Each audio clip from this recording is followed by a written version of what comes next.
আমার আজকের রেসিপি চিংড়ি ভাপে বা ভাপা চিংড়ি। এটা আমাদের প্রায় প্রত্যেকেরই খুবই পছন্দের রান্না।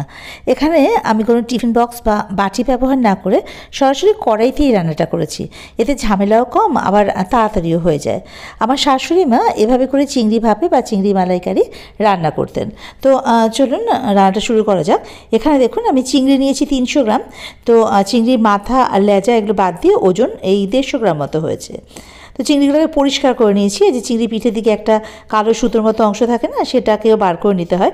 এটা কিভাবে বার করে নিতে হয় এটা কিন্তু আমি আমার লাউ চিংড়ির রেসিপিতে দেখিয়ে দিয়েছি, আপনারা চাইলে কিন্তু সেখান থেকে দেখে নিতে পারেন। তো দেখুন চিংড়িটা বেশ ভালোভাবে পরিষ্কার করে নিয়েছি। এবারে এর মধ্যে দিয়ে দিলাম স্বাদ মতো নুন, ওই 1 টিস্পুন মতো নুন দিয়েছি। চিনিও দিয়ে দিলাম 1 টিস্পুন, অল্প একটু হলুদ ওই 1/4 টিস্পুন মতো, আর নারকেল কোড়া এখানে দিয়েছি আমি 2 টেবিল স্পুন। সর্ষে বাটা দিয়েছি 2 টিস্পুন।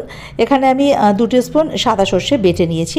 আপনারা চাইলে পুরো কালো সর্ষে বাটতে পারেন, আবার কালো আর সাদা মিশিয়ে নিয়েও কিন্তু সর্ষে বাটতে পারেন আর কি। তো সর্ষে বাটা দিয়ে দিলাম। এবার দিলাম 2টো কাঁচা লঙ্কা। সর্ষেটাও কিন্তু আমি একটা কাঁচা লঙ্কা আর অল্প একটু নুন দিয়ে বেটে নিয়েছিলাম।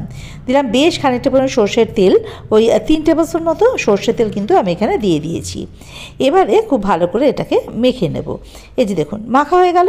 এবারে কড়াইতে ওভেনে কড়াই বসিয়ে তাতে মেখে রাখা চিংড়িটা দিয়ে দিলাম। ফ্লেমটা কিন্তু একেবারে লোতে থাকবে। এবারে বাটির মধ্যে যেটুকু মশলা রয়েছে তার মধ্যে অল্প একটু জল, দেখুন এই যে এইটুকু, জাস্ট বাটিটা ধুয়ে ওই জলটুকু এর মধ্যে দিয়ে দেবো। হয়ে গেল। এবারে এটাকে ভালোভাবে মিশিয়ে নিয়ে ঢাকা দিয়ে রেখে দেবো মোটামুটি মিনিট 5। ফ্লেমটা কিন্তু লোতেই থাকবে। আর চিংড়ি তাড়াতাড়ি সেদ্ধ হয়ে যায়, কোনো অসুবিধা হবে না। মিনিট 5 পর ঢাকাটা খুলে নিলাম।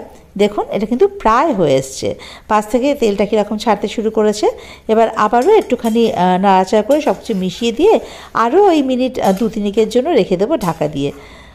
খুব বেশি সময় কিন্তু একেবারেই লাগে না এই চিংড়ি ভাপেটা করতে।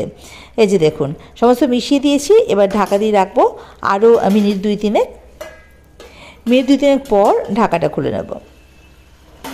দেখুন রেডি আমাদের চিংড়ি ভাপে।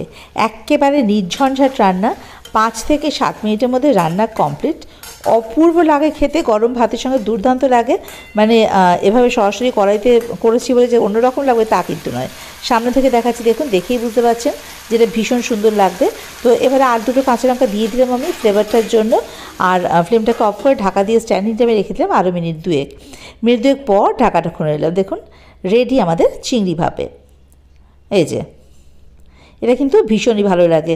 আর আপনারা না একবার এভাবে করে সরাসরি কড়াইতে এই চিংড়ি ভাপেটা করে খেয়ে দেখবেন, আশা করা যায় যে ভালো লাগবে। তো আপনাদের কেমন লাগলো রেসিপিটা আমাকে কিন্তু অবশ্যই কমেন্ট বক্সে জানাতে ভুলবেন না। আর যদি রেসিপিটা আপনাদের ভালো লেগে থাকে তাহলে অবশ্যই চ্যানেলটা সাবস্ক্রাইব করে আমার পাশে থাকার অনুরোধ রইল। আর বেল আইকনটা ক্লিক করে দেবেন, তাতে করে আমি কোনো নতুন রান্না আপলোড করলে তার নোটিফিকেশানটা সবার আগে আপনাদের কাছে পৌঁছে যাবে। ভিডিওটা পুরোটা দেখার জন্য আপনাদেরকে অসংখ্য ধন্যবাদ।